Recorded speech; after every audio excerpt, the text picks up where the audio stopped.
De provincie zit te kwad reageert om het onderhoud van de provinciale dieken. Net zo'n de ziek van de Noordelijke Rekkenkamer is de gebrekkige administratie het grootste probleem. In gewoon gevallen zou er zelfs sprake wijzen van kapitaalsvernietiging. Zo waar het onderhoud in 2013 zo lang uitstelt dat reparatie volle duurder waard. Wetenschap Friesland en Rijkswaterstaat beginnen in december met de verbetering van de Waardzeediek op het Ameland. Het wetenschap pakt de diek aan, Rijkswaterstaat de Veerdaam. De diek wordt door een lengte van haast 20 kilometer versterken en maar 24 centimeter ophegen. De hele marathon van de Marathon Roensnits en de Mar op 20 juni is uitverkocht. Alle 2.500 kaarten zijn verkocht. Voor het Roensie om de Mar zelfs, de volslaine marathon afstand, zijn nog genoeg kaarten beschikbaar.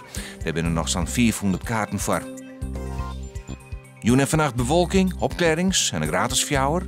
Manier eerst nog een soort bewolking, letter meer zinnen. De temperatuur rint op ons aan 18 graden. Er stiert dan een matige zuidwestenwind.